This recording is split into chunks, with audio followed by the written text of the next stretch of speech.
నివాళులర్పిస్తూ ఈరోజు ఇక్కడ ఆదిలాబాద్ జిల్లాలోని ఆదిలాబాద్ పార్లమెంటు పరిధిలో ఉన్నటువంటి జన్నారం మండలం ఖానాపూర్ నియోజకవర్గం మా సోదరుడు మరి వెడంబొజ్జు గారు ఇక్కడ స్థానిక మండల నాయకులందరం కూడా వివిధ గ్రామాలకు ప్రచారానికి రావడం జరిగింది.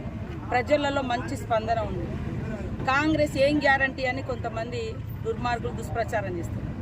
అందుకని ఇక్కడ జరుగుతున్న మేము ఇట్లా వెళ్తుంటే ఇక్కడ జరుగుతున్నటువంటి ఉపాధి హామీ కడివేను ఉపాధి హామీ చట్టం కాంగ్రెస్ పార్టీ భూమి లేనటువంటి పేదలకు పని దొరకనటువంటి శ్రామికుల కోసం ఆనాడు యూపీఏ చైర్పర్సన్గా సోనియమ్మ ఇచ్చినటువంటి చట్టంతో ఈరోజు ఉపాధి హామీ చట్టం 100 రోజుల పని వర్కులు నడుస్తున్నాయి.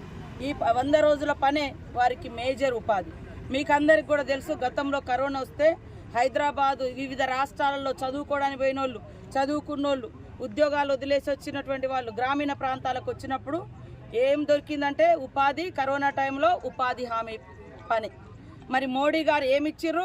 తాలి బనావో ఏంటి, తాలి బజావో, అదేవిధంగా దీపం వెలిగించి, ఇవి 2 తప్ప ఏదైనా మార్గం ఇచ్చిర్రా?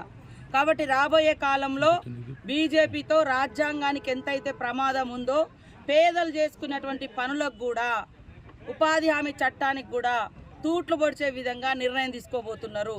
దానిలో భాగంగా ఇప్పటి వరకు 100 రోజుల పనిని 40 రోజులకు తగ్గించిండ్రు. అలా పని వేతనాలు కూడా పెంచడం లేదు.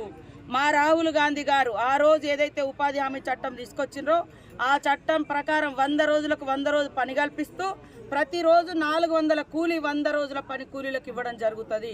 కాబట్టి దయచేసి రాష్ట్రంలో ఉన్నటువంటి ప్రజలందరూ కూడా ఆలోచించండి. ఇవాళ జరుగుతున్నటువంటి ఎన్నికలు ఒక 2 పార్టీల మధ్యనో 2 వ్యక్తుల మధ్యనో కాదు.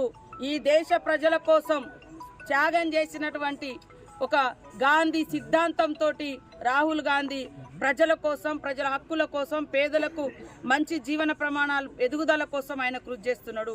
మోడీ గారు కేవలం ఆనాడు కాంగ్రెస్ ఇచ్చినటువంటి అన్ని అసెట్స్ను, గవర్నమెంట్ అసెట్స్ని అన్నీ కూడా ఆస్తినంతా కూడా ప్రైవేటు వ్యక్తులకు, దోస్తులకు దోచిపెట్టి రాబోయే కాలంలో మన దేశంలోనే మనం పరాయి వారిగా బతికేటువంటి పరిస్థితి.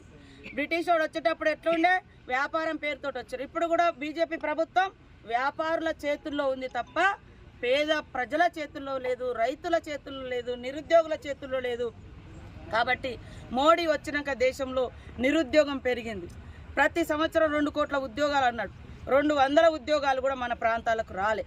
కాబట్టి ఇవన్నీ దృష్టిలో పెట్టుకొని ఒక పేదింటి బిడ్డ, ఒక ఆదివాసీ బిడ్డ, మరి ఇదే ప్రాంతం ఈ జన్నూరు మండలం నుంచి వచ్చినటువంటి బిడ్డ, సామాన్యురాలు, సాదాసీదా ఒక జీవీవికే టీచర్, ఒక గిరిజన విద్యా వికాస కేంద్రంలో పనిచేసేటువంటి టీచర్కు కాంగ్రెస్ పార్టీ గుర్తించి రేవంత్ రెడ్డి గారు, అదేవిధంగా రాహుల్ గాంధీ గారు, ఖర్గే గారు, సోనియమ్మ గుర్తించి టికెట్ ఇవ్వడం జరిగింది.